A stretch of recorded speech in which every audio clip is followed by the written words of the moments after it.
Halo, Assalamualaikum warahmatullahi wabarakatuh.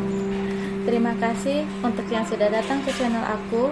Kalau belum subscribe, tolong jangan lupa di subscribe, kemudian bunyikan lonceng, dan jangan lupa kasih like serta komentar biar aku makin semangat ya. Pernikahan di atas perjanjian, episode 114. Pergi. Tidak ada satu kata pun keluar dari bibirnya. Cita hanya duduk terdiam dengan air mata yang terus saja jatuh di pipi. Baru saja dia membayangkan suatu kebahagiaan yang akan datang menghampirinya. Kehadiran calon anak saat ini sedang dikandungnya, kabar kehidupan rumah tangganya berubah. Namun ternyata terjadi justru sebaliknya. Cinta buka amplop coklat yang sejak tadi pegangnya. Di padanya foto calon bayi yang belum terlihat sempurna. Tidak terbayangkan olehnya. Di dalam kandungan saja anaknya sudah tidak mendapatkan kasih sayang dari ayahnya. Kenyataan ini membuat cinta merasa hancur, sehancur-hancurnya. Harga diri sebagai istri hilang sudah.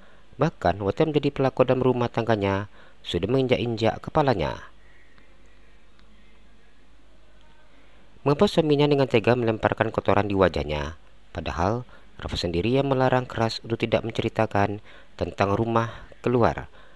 Cinta dengan sangat patuh menuruti perintah sang suami. Cinta yakin Rafa melakukan hal yang sama.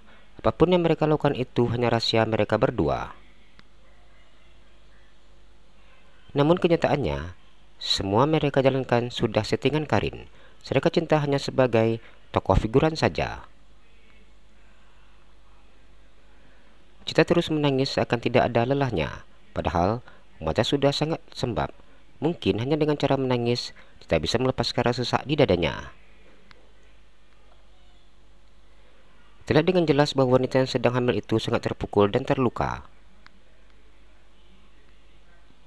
Bukan tidak ingin melawan Karin, namun Cinta memang tidak pandai bila diajak berkelahi. Tapi dia sadari bahwa nyawanya terselamatkan karena tidak pandai berkelahi dan menantang Karin.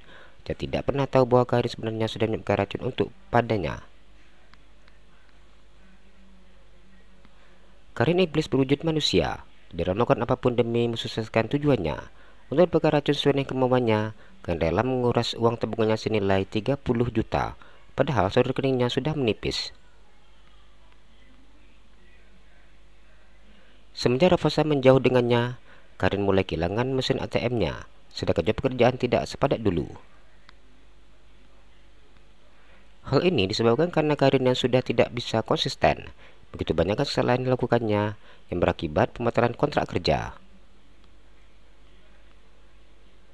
Tidak sedikit pula perusahaan yang memakai jasanya untuk agar Karin bayar uang denda.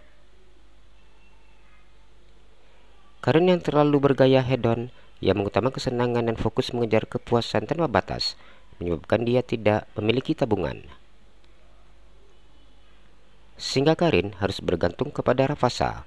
Dia berharap bisa menyingkirkan Cinta. Jika Cinta sudah tersingkirkan, maka Karin akan kembali dengan Rafasa. Setelah itu, dia tidak akan berhenti menjadi model.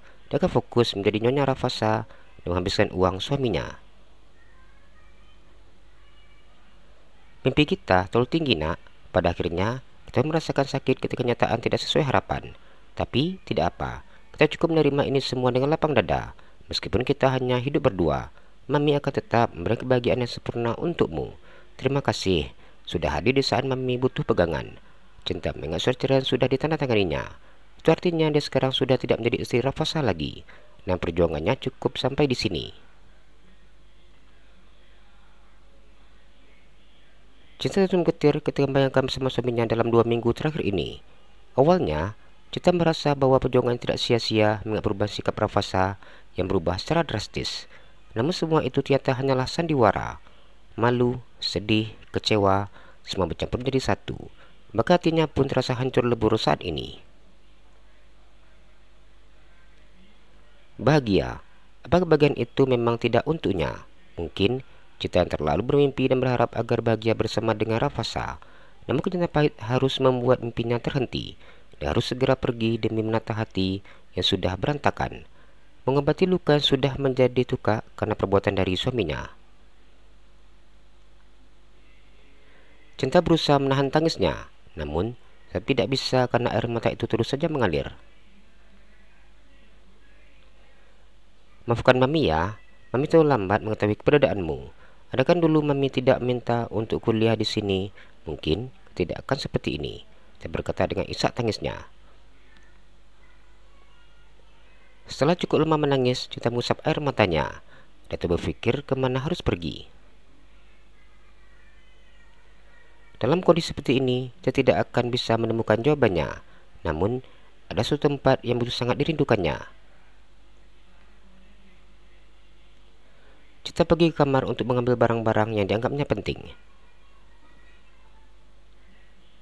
Meskipun belum punya tujuan, namun malam ini Cinta akan tetap meninggalkan apartemen. Cinta mengambil beberapa lembar kertas binder. Dia kemudian menulis surat untuk suaminya.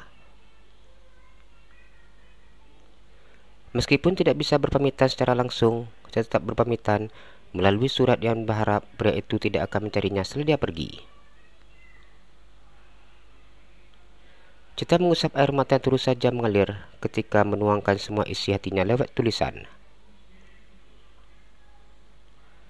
Setelah menulis surat, Cinta membawa barangnya keluar dari kamar. Cinta benar-benar hanya membawa barang penting saja seperti pakaian, ijazah, dan barang-barang untuk kepentingan kuliah. Cinta juga membawa busana hasil desainnya. Setelah mengemasi semua barangnya, Cinta kembali duduk di sofa. Cinta melepaskan cincin di jari manisnya dan meletakkannya di atas meja.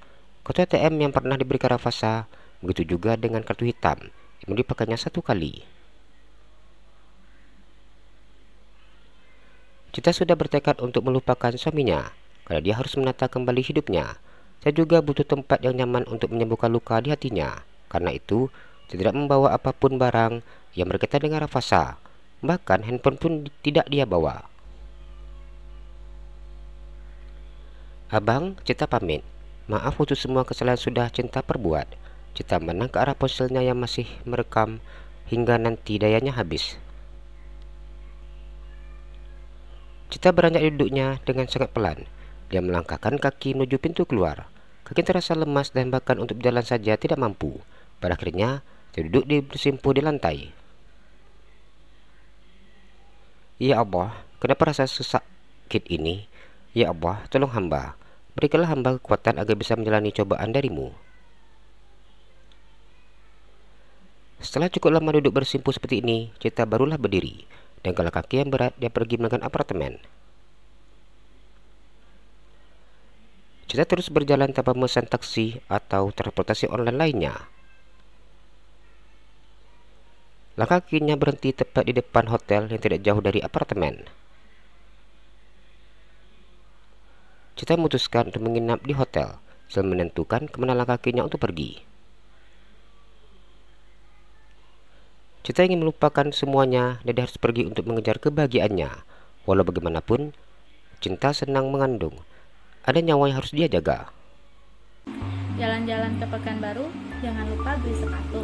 Kalau kamu suka channel aku, please subscribe aku. Terima kasih.